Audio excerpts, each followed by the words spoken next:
Hello, I'm Cosmic and welcome to Lifeless Planet, an indie action-adventure game brought to you by Stage 2 Studios, or more specifically Stage 2 Studios' sole employee David Board. Yep, that's right, this game was entirely created by one man in Alaska, an impressive feat to say the least.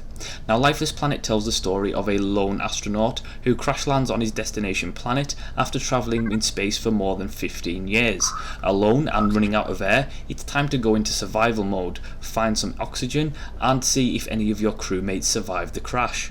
You embark out into the wilderness of the Mars-like planet with its red canyons and sand-filled landscapes. The skeptical astronaut soon discovers not only scientific wonders on the planet's surface, but begins to see and experience things that cannot be explained. You soon come across signs of life, not alien life mind you, but instead the remnants of humanity from Earth, specifically remnants of a Soviet Union outpost. This leads the astronaut to question not only if he is indeed on another planet, but also if any of this is even real. So let's dive into the game's core gameplay. So the gameplay is very straightforward, the controls are easy to use. You can either use a mouse and keyboard or a gamepad. There are some issues with the game as of yet. I'm sure they will be patched out, but for the moment there has been an issue with resuming your game. You actually have to start at the start of the level instead of restarting at the checkpoint you were. If you save and exit the game, you have to start from completely the start of the level that you were on, which is a minor annoyance to say the least. The platforming element of the game it's one of those games that honestly it suffers from its gameplay.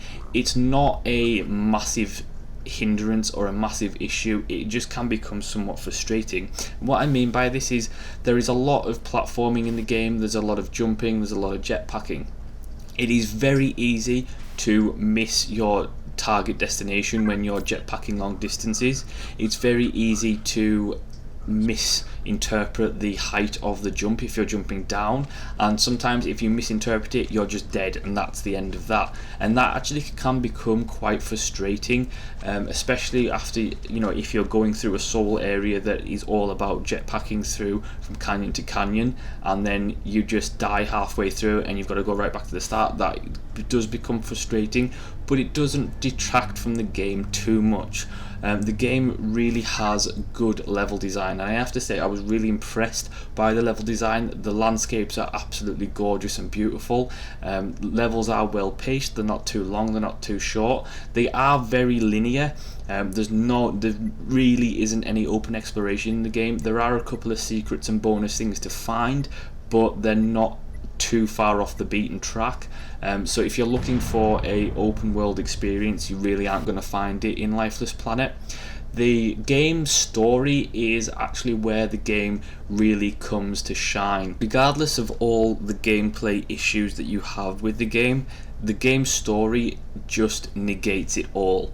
It is so good, and it is one of those games that is very story driven, and thus it's one of those games where I don't really like games that the gameplay suffers for the story and vice versa, but however the story is that good and the actual feeling of the game with its suspense and it's totally immersive. The atmosphere of the game, everything from the soundtrack, which provides a really suspenseful soundtrack, especially in some moments because you are alone on this planet and you don't know what's going to be around the next corner, and that with some great voice acting, some great text in terms of the backstory and the things you find throughout the story, the great graphics, the good lighting, all provides a really immersive and atmospheric experience that is just worth playing through. The game isn't particularly long, but it is worth playing through. The story, it really harkens back to those 1980s sci-fi flicks where they were all suspenseful, you didn't know what was going to happen,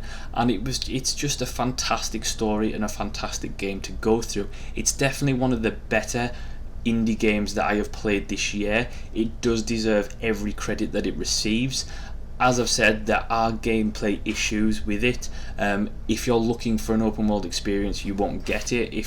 The game can be a bit clunky, the controls can be a bit clunky with the amount of platforming that you do actually end up doing in the game.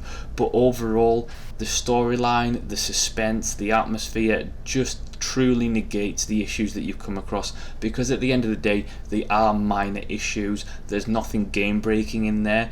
Everything works as it's supposed to work, and it is actually a really fun story, a really fun game to go through, and it's definitely worth picking it up and playing through it and enjoying the story, enjoying the atmosphere, enjoying the suspense that the game provides.